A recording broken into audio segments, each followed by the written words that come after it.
Hello guys, good morning and welcome back to my channel শরীর সরকার blogs. আশা করি সবাই খুব ভালো আছে, সুস্থ আছে। আমি অনেক অনেক ভালো আছি। তো আর একটা নতুন দিনে ফ্রেশ ব্লগে তোমাদের সবাইকে স্বাগত জানিয়ে আমি আমার ভিডিওটা এখন থেকে শুরু করছি। তো কালকে ভিডিও দিইনি, তার কারণ হচ্ছে কালকে শরীরটা ভালো লাগছিল না, একটু সারাদিন খুব চাপের মধ্যে দিয়েই গেছে, সেই জন্য কালকে ভিডিও বানাইনি। তো আজকে এই জন্য আজকে সকালে ভিডিও বানাচ্ছি। আর কালকে আমার রেস্ট ছিল, কালকে বুধবার ছিল, কালকে আমার রেস্ট। আর আজকে হচ্ছে বৃহস্পতিবার, আজকে শোল্ডার আর ট্রাইসেপের ওয়ার্কআউট আছে, তো করব। আর কালকে একটু বিয়ারটারও একটু পরিচর্যা করতে হয়েছে, যাই হোক সেসব পরের কথা। আর বাবার আজকে শরীরটা একটু খারাপ, বাবার ভোরবেলা বাবার একটু জ্বর জ্বর হয়েছে, ওয়েদার চেঞ্জের জন্যই মেবি হয়েছে, কফটা অনেকদিন ধরেই ছিল, তো জ্বর জ্বর জ্বর হয়েছে। এখন একটু ঠিক আছে, এখন স্নান টান করে পুজো করছে। আর মা ওদিকে খাবার দাবার করে নিয়েছে, এখন স্নান করবে, স্নান করে খাবো, খেয়ে তারপরে আমারও স্নান জাস্ট হয়ে গেল। এবার খাওয়া দাওয়া করবো, খাওয়া দাওয়া করে তারপরে করব ওয়ার্কআউট, তার 40 থেকে 45 মিনিট পরে। ঠিক আছে। তো আজকে সকাল থেকে ওয়েদারটা পুরো মেঘলা হয়ে রয়েছে, আজকেও আবার কি হয়েছে জানি না। আর গরম তো সেই লেভেলের পড়ে গেছে, রাতে ঠিক মতো ঘুমাতে পারিনি, একে তো মশার কামড়, তারপরে গরম। যাই হোক, ভোরের দিকে একটু ভালো করে ঘুমিয়েছি। তো এই হলো এখন অবধি ব্যাপার। তো চলো ভিডিওটা সারাদিন দেখতে থাকো, কি হয় না হয় সবই দেখাচ্ছি তোমাদেরকে। আমার ওয়ার্কআউট ডান, ওয়ার্কআউট করে উঠলাম, এই জাস্ট ট্রাইসেপ আর শোল্ডারের এক্সারসাইজ ছিল আজকে, সব হয়ে গেছে। আর এখন লাগছে প্রচন্ড গরম, এখন একটু রেস্ট নিচ্ছি। মা বানাচ্ছে অমলেট আর তড়কা বানালো, রাতে খাওয়ার জন্য। আমি একটু টেস্ট করলাম। আর ফ্যান চলছে, নয়েজ আসবে, তার কারণ অনলি বিকজ অফ প্রচন্ড গরম লাগছে, সেই জন্য ফ্যানটাকে চালিয়েছি, কিচ্ছু করার নেই। আর আজকে মাথায় শ্যাম্পু করেছি, দেখতেই পাচ্ছ। আর বিয়ারটাকেও আজকে একটু ভালো করে নারিশ করলাম। তো ওয়ার্কআউট করে উঠেছি, প্রচন্ড গরম লাগছে, এখন একটু রেস্ট নেবো, নিয়ে আবার পরে তোমাদের সাথে কথা বলবো। চলো আবার পরে কথা হচ্ছে। তো গাইস, বাইরে উঠে গেছে রোদ, দেখে নাও। এই হচ্ছে বাইরের ওয়েদার, সকাল থেকে পুরো একদম মেঘলা অন্ধকার ছিল, বাইরে আবার রোদ উঠে গেছে যথারীতি, অ্যাজ ইউজুয়াল। এই বছরই দেখছি এরকম প্রবলেম, আধা দিন এরকম মেঘলা থাকে সকাল থেকে, তারপরে বেলা হলে আবার রোদ উঠে যায়। কি হচ্ছে ভগবান জানে।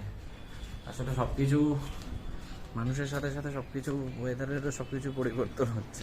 মানুষই পরিবর্তনশীল, আর প্রকৃতি তো পরিবর্তন হবে।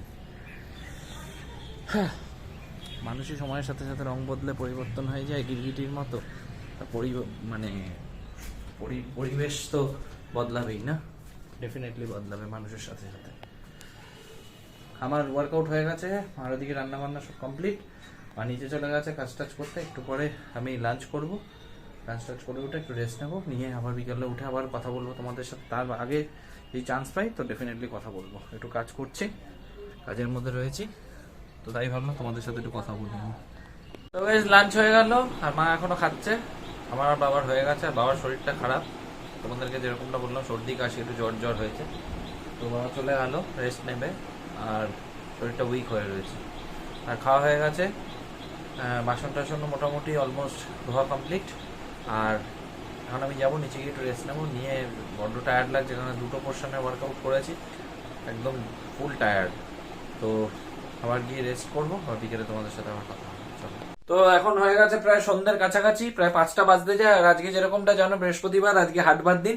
মা আর বাবা গেছে হাটে, যদিও মায়ের শরীরটাও ভালো নেই, বাবার শরীরটাও ভালো নেই। যেরকমটা তোমাদের আজকে সকালে বললাম যে বাবার একটু জ্বর জ্বর সর্দি কাশি হয়েছে, তো বাবাকে বললাম যে যাবে, বাবা বললো হ্যাঁ যাই, তবে ইচ্ছা ছিল না, তবে যেতে হবে, কেননা সবজিপাতি না হলে আনা হবে না। তো বাবার মা গেছে, কেননা মা গেলে পরে আমি তো তোমাদেরকে আগেই বলেছি, মা গেলে মায়ের বাজার করার স্যাটিসফ্যাকশনটা পুরোপুরি হয় না। আমি আর বাবা গেলে পরে মার অতটা মন মতো হয় না, কেননা মা গেলে পরে মা দেখে টেকে নিয়ে আসতে পারে, না আমরা তো অত বুঝবো না।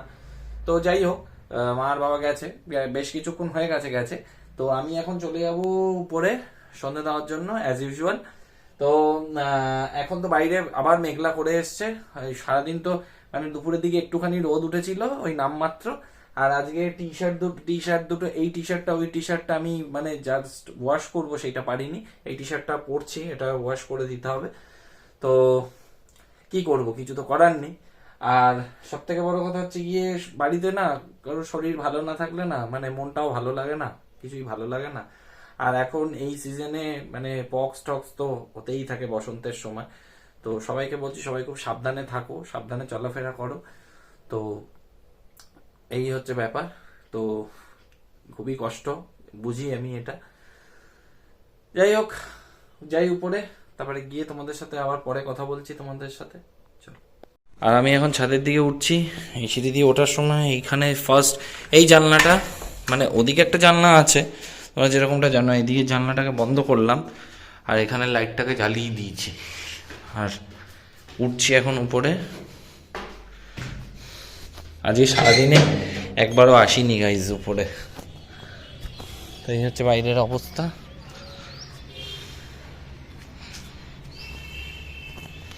গরম কিন্তু ভালোই পড়ে গেছে। আর দেখো পড়ন্ত বেলায় সন্ধ্যের আগে সূর্যটাকে দেখো, জাস্ট অসাধারণ অসাধারণ লাগে। তো এসে গেছি ছাদের উপরে। এখন কোথাও মনে হয় রাস্তা টাস্তা হচ্ছে, কারণ পিচ পোড়ানো যে গন্ধটা না, সেই গন্ধটা নাকে আসছে, স্মেলটা। তো ওয়েদারের অবস্থাটা তো তোমরা দেখতেই পাচ্ছ কি অবস্থা হয়ে রয়েছে। আর কি বলবো, এরকম ওয়েদার আর এরকম মেঘলা ওয়েদারের জন্য না আরও গরমটা বেশি লাগছে। মানে হিউমিডিটির পরিমাণ বাড়ছে আর গরমটা মানে মারাত্মক। কালকে তো রাত্রে গাইজ এরকম হয়েছে না, অস্বস্তি হচ্ছে শরীরের মধ্যে। কেননা এখন সত্যি কথা বলতে না এসিটা কম চালানোই ভালো। তার কারণ হচ্ছে গিয়ে মানে এই ঠান্ডা গরমে না এসি চালাবো, ঘরে ঠান্ডা হবে, তারপরে আবার বাইরে বেরোবো গরম, এই করে না সর্দি কাশি লেগে যাবে। মানে প্রচণ্ড খারাপ ওয়েদার। তো সেই জন্য আর গরমটা না হুট করে পড়ে গেল। মানে কিছুদিন আগে অব্দি আগের উইকেও পর্যন্ত ভালো ঠান্ডা ছিল। এই আগের উইক কী বলবো, 3-4 দিন আগে পর্যন্ত ভালো ঠান্ডা ছিল, ঠান্ডা ছিল। তো হঠাৎ করে মানে গরমটা পড়ে গেল, মানে 2-3 দিনের মধ্যেই গরমটা পড়ে গেল, এরকম একটা ব্যাপার। তো ওয়েদার তো চেঞ্জ হতেই থাকে। মানে গরমের টাইম পড়েই গেছে। আজকে মার্চ মাসের প্রায় 13-14 তারিখ হয়ে গেল। তো হবেই, স্বাভাবিক কথা এটা। তো কি আর করা যাবে, তো হবেই। আর দেখো পায়রা দেখো উড়ে এসে বসলো আমাদের এখানটায়, এই ছাদের এখানে বসে এসে। আর এই সিঁড়িঘরের ছাদটায় না অনেকদিন ওঠা হয় না, উঠে মানে ওখানটা পরিষ্কার করতে হবে। মা আজকে বলছিল, অ্যাকচুয়ালি মা আগে উঠতে পারতো, কেননা মার এখন পায়ের প্রবলেমের জন্য না মা এখন উঠতে পারে না। আর বলছিল যে আমি উঠবো, আবার আনলাম না তোমাকে উঠতে হবে না, উঠে আবার তারপরে যদি নামতে না পারে আরেক কেলেঙ্কারি হয়ে যাবে। তা আমি সেই জন্য বারণ করলাম। দেখা যাক, এমনি উঠে না পরিষ্কার করবো, কারণ পরিষ্কার করতে হবে, নাহলে উপরে না শ্যাওলা ট্যাওলা পড়ে সব নষ্ট হয়ে গেছে, সব ঝাড়ফাড় দিতে হবে, খাটনি থাকে গাইজ। মানে বাড়িঘর মানে বড় করলেই মানে কাজ বাড়বে, কিছু করার নেই। তো চলো আবার নিচে গিয়ে কথা বলছি তোমাদের সাথে একবারে সন্ধ্যে দিয়ে। পুরো সিঁদুরে মেঘ হয়ে গেছে গাইজ দেখো। ভাবলাম আবার পরে গিয়ে নিচে গিয়ে তোমাদের সাথে কথা বলবো, কিন্তু না, দেখলাম যে বাহ ওয়েদারটা বেশ ইন্টারেস্টিং হয়ে গেছে। একদম দেখো লাল লাল পুরো সিঁদুরে মেঘ হয়ে গেছে চারিদিক, তার একদম গুমোট একটা গরম ছাড়ছে, মানে মারাত্মক গরম লাগছে। আর এই প্রপার্টিতে এখন এরমভাবে পড়ে রয়েছে, দেখো জঙ্গল হয়ে গেছে আবার। তো ভাবলাম একটু তোমাদের সাথে শেয়ার করে দিই। আর দেখতেই পাচ্ছ এই যে পরিণাম, মানে মারাত্মক গরম লাগছে আর কি, মারাত্মক গরম। আর তার উপর আজকে শোল্ডার আর ট্রাইসেপের এক্সারসাইজ করেছি। এক্সারসাইজ করা মানেই শরীর একদম ফুল হিট থাকে একদম, আর তারপরে মিলগুলো না হয় না, এই জন্য আরও প্রচণ্ড মানে বডি হিট থাকে। দেখো ভাই সন্ধে এগিয়ে আসছে আস্তে আস্তে, আর দেখো পুরো আকাশ পুরো লাল হয়ে যাচ্ছে, একদম লাল টকটকে। আর সব থেকে বড় কথা হচ্ছে গিয়ে এখন না একটা মাঠের ভাইবস, একটা ফিল্ড আসছে। এখানে ঘুরছি ঠিকই, মানে মনে হচ্ছে কি যে যদি কাছাকাছি একটা মাঠ ফাট থাকতো তো বেশ ভালো হতো। একদম হাত পা ছড়িয়ে গিয়ে বসতাম, গিয়ে মাঠে গিয়ে ঘাসের উপরে, জাস্ট সেই লাগতো। অ্যাকচুয়ালি ছোটোবেলায় মামাবাড়িতে যখন যেতাম না সামার ভ্যাকেশনে, তখন মামাবাড়ি ওখানে অনেক মাঠ ফাট থাকতো। তো পুকুর টুকুর ছিল, ডোবা পুকুর টুকুর ছিল। অ্যাকচুয়ালি আমার মামাবাড়িটা যেখানে না, সেখানে একটু গ্রামের ভাইবসটা পাওয়া যায়, গ্রাম্য মানে পরিবেশটা আছে আর কি। এখন আর নেই বলাই যায়, কিন্তু তখন একটা সময় দাঁড়িয়ে আজ থেকে বলছি, আজ থেকে ধরো 28-29 বছর আগে যখন মানে যাওয়া হতো, যখন যেতাম, তখন না ভাইবসটাই পুরো অন্যরকম ছিল। বিশ্বাস করো, বর্ষার সময় মাছ ধরা থেকে আরম্ভ করে আমার একটা বন্ধুত্বের গ্রুপ ছিল বন্ধুদের, মানে আমরা যে এনজয় করেছি ছোটোবেলাটা, মানে এখন সত্যি কথা বলতে এখনকার মানে এরা কিছুই পারে না এনজয় করতে। তো আমরা যে এনজয় করে গেছি, তো এই হলো ব্যাপার। পাশের প্রপার্টিতে দুজন এসে বাইকে করে কি যেন দেখছে। তো তো আমরা আর কি ছোটোবেলাটা খুব ভালো এনজয় করেছি। আর তারপরে বিকেলের টাইমে সাইকেল চালানো যখন শিখলাম, তখন সাইকেল নিয়ে বেরোতাম তখন, আর মাঠে গিয়ে বসতাম আমরা। এটা আমাদের একটা ম্যান্ডেটারি ব্যাপার ছিল, আমরা মাঠে গিয়ে কিন্তু খুব বসতাম। ঠিক আছে, আমরা মাঠে বসতাম আর মানে প্রকৃতির সেই আনন্দটা উপভোগ করতাম। আর পাশে এয়ারপোর্টের একদম পাঁচিলের গায়ে গিয়ে একদম মানে পাশেই এয়ারপোর্ট, একদম মানে এয়ারপোর্টের ব্যাক সাইড, তো আমরাও থাকি এয়ারপোর্টের ব্যাক সাইডে। তো আমার বাড়ির থেকে মামার বাড়ির দূরত্ব খুব একটা বেশি না, আমার বাড়ির থেকে মামার বাড়ির দূরত্ব মোটামুটি ধরো ওই 20-25 মিনিট হবে। তো তো ওখানে গিয়ে একদম চলে যেতাম এয়ারপোর্টের পাঁচিলের একদম ধারে। তো ওখান থেকে দাঁড়িয়ে ফ্লাইট দেখতাম, দাঁড়িয়ে সব দাঁড়িয়ে আমরা ছোট মানে চ্যাংড়া গ্রুপ যারা, মানে বাচ্চা গ্রুপ যারা, বাচ্চা পার্টি যারা ছিল। তো সেই সময়কার ফিলটা এখন আর না কোথাও গিয়ে হারিয়ে গেছে, কোথাও মিস করি। মানে কোথার থেকে না আস্তে আস্তে বয়সটা বেড়ে গেল, আস্তে আস্তে মানে বড় হয়ে গেলাম, সব কিছু মানে এর মধ্যে জড়িয়ে গেলাম আস্তে আস্তে, পড়াশোনা, স্কুল, কলেজ, তারপরে মানে প্রফেশনাল জীবন, সব কিছু আস্তে আস্তে হয়ে গেল। তো আজকে হঠাৎ করে না এই এখন হাঁটছি এখানে, তো ফিলটা আসছে। আর সব থেকে বড় কথা হচ্ছে গিয়ে মানে ছোটোবেলার টাইমটা মামাবাড়িতে দারুণ এনজয় করতাম। মানে গরমের সময় মানে দৌড়ঝাঁপ করে এসে সন্ধ্যেবেলা এসে ফ্রুট জুস খাওয়া, মানে তখন তো এরম রিয়েলের ফ্রুট জুস ফুস তখন তো অত ইয়ে ছিল না, পপুলারিটি ছিল না। তখন হচ্ছে গিয়ে ড্রুকের যে মানে ফ্রুট স্কোয়াশ যেগুলো, সেগুলো খেতাম, মানে দিদা বানিয়ে দিত। তো সেগুলো মানে দৌড়ঝাঁপ করে এসে খেতাম, আমি খুব দৌড়াতাম, আর সেই জন্য আমার স্লিপার ছিঁড়ে যেত।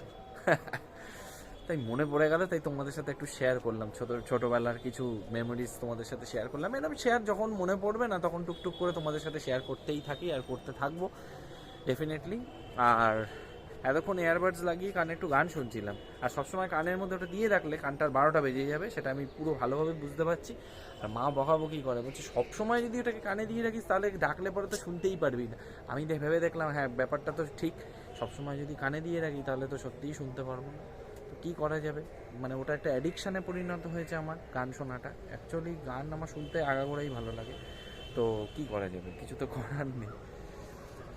তো এই হলো ব্যাপার, এখন সন্ধে টন্ধে দেবো। আর এখন না ফ্লাইট কম ওঠে নামে, মানে আগে একটা সময় ছিল পরপর উঠতো, মানে 2 মিনিট অন্তর অন্তর উঠতো। এই এখন একটা আমার ল্যান্ডিং হচ্ছে, তো এই আর কি। এখন সন্ধেটা দেবো, মা আর বাবা হাট করে চলে এসছে, প্রচণ্ড গরম লাগছে, ঘামিয়ে মানে রীতিমতো মানে দরদর করে ঘামছি। যাই নিচে যাই, গিয়ে তারপর নিচে যাওয়ার আগে সন্ধে টন্ধে দিয়ে নামার সময় তোমাদের সাথে কথা বলবো। তার কারণ অন্ধকার থাকবে, একটু কোঅপারেট করো। তার কারণ সিঁড়ি দিয়ে ওখানে লাইটটা এখন বন্ধ করে দেবো, পুরো অন্ধকারই হয়ে যাবে। ঠিক আছে, তো চলো আবার সন্ধে টন্ধে দিয়ে কথা বলছি। আমার সন্ধে দেওয়াটা দেখতেই পাচ্ছ, সন্ধে টন্ধে দিয়েছি আর কিরকম ঘামছি দেখো। আর হয়ে গেছে সন্ধে দেওয়া, এখন এখানে সন্ধে টন্ধে দিয়ে এই ধূপ জ্বালিয়ে দিলাম আর প্রদীপটাও নিভিয়ে দিয়েছি। এবারে দেখো বাইরের অবস্থা দেখো, এখানে স্লাইডিং গ্লাসটা দিয়ে দিলাম, এখান থেকে বাইরের মানে ইয়েটা দেখো, পুরো এখান থেকে রোড সাইডে ভিউটা পুরো দেখা যায়। মানে আমাদের বাড়িটা যে এরকম জায়গা না, একদম একদম রোডের পাশেই, দেখতেই পাচ্ছ। ওটা হচ্ছে মেজো জ্যাঠাদের, ওদেরও মানে বাড়িতে লোকজন নেই আর কি, বেশি লোকজন থাকে না, জ্যাঠা জেঠি থাকে, মেয়েরা সব বাইরে থাকে। তো এই হলো ব্যাপার। একটু দাঁড়াও, লাইটটা বন্ধ করে দিয়েছি, এখন একটু অন্ধকার অন্ধকার লাগবে, জাস্ট কোঅপারেট করো একটু। আমি এক্ষুনি জাস্ট দোতলা ঘরে যাচ্ছি, গিয়ে ওখানে গিয়ে একটু আমার বিকেলের ইভিনিং যে মিলটা ওটা নেব, নিয়ে তারপরে আমি নিচে যাব, নিচে গিয়ে ভিডিওর এন্ডিংটা দেব। তো এসে গেছি দোতলার ঘরে, এখন এখানে আমার ইভিনিং মিলটা রাখা রয়েছে, তো ওগুলো নেব, নিয়ে নিচে গিয়ে চলো তোমাদের সাথে একবারে কথা বলছি, প্রচণ্ড গরম লাগছে খেয়ে। তো গাইজ খাওয়া দাওয়া করে পুরো সব কমপ্লিট করে চলে আসলাম নিচে। আর মা এখন একটু বাইরে একটু বেরিয়েছে হাঁটতে, আর বাবা ওই ঘরে বসে আছে ফোন ঘাটছে। তো চলে আসলাম, আর এত গরম লাগছে তোমাদেরকে কি বলবো। আর এই ঘরটা আমাদের প্রচন্ড গরমের সময়, ঠান্ডার সময় যেরকম ঠান্ডা, গরমের সময় সেরকম লেভেলের গরম, মানে জাস্ট এখন ফাটবে এই কটা মাস, আবার পুজোর আগে পুজোর পর অবধি। কিছু করার নেই, অ্যাজ ইউজুয়াল প্রত্যেক বছর যেরকম ভাবে মানে টলারেট করতে হয় সেভাবে টলারেট করতে হবে। তো যাই হোক, বাবার শরীরটা এখন, বাবাকে জিজ্ঞাসা করলাম, বললো আগের থেকে একটু বেটার আছে। তার কারণ হচ্ছে গিয়ে মানে হোমিওপ্যাথিক মেডিসিন নিচ্ছে, তো এখন অনেকটাই বেটার আছে। তো অ্যাকচুয়ালি সর্দিটা অনেকদিন ধরে লেগেছে, তো সর্দির কারণে মানে প্রচন্ড কফ জমে গেছে ভিতরে, তো বুকে প্রচন্ড কফ জমেছে, তো কফের থেকেই এটা হচ্ছে। মানে অ্যাকচুয়ালি কিছুদিন আগে অবধিও হয়েছিল, তো কিছুদিন আগেও হয়েছিল, তারপরে আবার ঠিক হয়ে যায়, দেন আমার মানে সর্দি আমার লেগেছে। এখন অ্যাকচুয়ালি বয়স হয়েছে, তো সেই কারণে একটু প্রবলেম হয়েই যায় আর কি। তো এই হলো ব্যাপার। আর সব থেকে বড় কথা হচ্ছে কি, বাড়িতে মানে আপন বলতে এই দুটো মানুষ আছে সবসময়। আর সব থেকে বড় কথা গাইজ, খুব ভালো লাগে যখন তোমরা আমার চ্যানেলটাকে সাপোর্ট করো, সাবস্ক্রাইব করো। তো আমি আজকে অ্যানালিটিক্স দেখছিলাম, তো মানে মেল ভিউয়ার্স আমার চ্যানেলে বেশি আছে, তো 100% রয়েছে। তো 18 থেকে 24 বছরের মধ্যে মানে যারা আছে তারাই মানে ভিডিও বেশি ওয়াচ করছে। তো তোমরা গাইজ, তোমরা যারা ছোট যারা আছো তারা আমার ছোটই হবে, তো আমার থেকে বড় যদি কেউ থেকে থাকো তাহলে তাদেরকেও বলবো যে বেশি বেশি করে চ্যানেলটাকে সাবস্ক্রাইব করে দাও। সাবস্ক্রাইব মানে শেয়ার করো বন্ধুদের সাথে। দেখো, শেয়ার না করলে কিন্তু কেউ কিন্তু জানতে পারবে না, ঠিক আছে? শেয়ারের মাধ্যমেই কিন্তু সমস্ত কিছু মানে একটা আমার চ্যানেল সম্পর্কে আরেকজন জানবে, বা তারপরে তার কাছ থেকে আরেকজন জানবে। তো তোমরা কি করবে, তোমরা বেশি বেশি করে চ্যানেলটা যখন দেখবে, চ্যানেলটা তোমাদের বন্ধু বান্ধব বা আরো যারা তোমাদের আত্মীয় স্বজন আছে সবার কাছে শেয়ার করে দাও। সরি, সাবস্ক্রাইব তো করবেই, শেয়ার করে দাও বেশি করে। আর লাইক কমেন্ট যেন না থামে, একটাই কথা। আর ভিডিও খুব সিম্পল ভিডিও বানাচ্ছি, তোমরা আশা করছি যারা দেখছো তাদের ভালো লাগছে বলেই তারা দেখছো। তো তাদের আমার তরফ থেকে অনেক অনেক মানে থ্যাংক ইউ তাদের জন্য। মানে আমাকে তোমরা এতটা সাপোর্ট করছো, আজকে এই জায়গায় আমাকে তোমরা নিয়ে এসছো, আগামী দিনে আরো উপরে আই হোপ নিয়ে যাবে আমাকে। তো বেশি বেশি করে আমাকে সাপোর্ট করো, বেশি বেশি করে সাপোর্ট করো, একটাই কথা বলবো। তো যাই হোক, ভিডিওটা আর বড় করবো না, এই অবধি যদি দেখে থাকো ভিডিওটা তাহলে মেক শিওর ভালো লেগেছে। ভালো লাগলে কি করতে হবে, লাইক করে দিতে হবে, কমেন্ট করে জানাতে হবে কিরকম লাগলো, আর বন্ধুদের সাথে অনেক অনেক শেয়ার করে দাও। আর সবশেষে চ্যানেলে নতুন হয়ে থাকলে চ্যানেলটাকে সাবস্ক্রাইব করে পাশে থাকা বেল আইকনটিকে ক্লিক করে অল নোটিফিকেশনটা অন করে রাখো, যাতে ভিডিও আপলোড হলেই সবার আগে নোটিফিকেশনটা তোমাদের কাছে পৌঁছায়। তো চলো গাইজ, দেখা হচ্ছে পরবর্তী ভিডিওতে, ততক্ষণের জন্য টাটা, বাই বাই।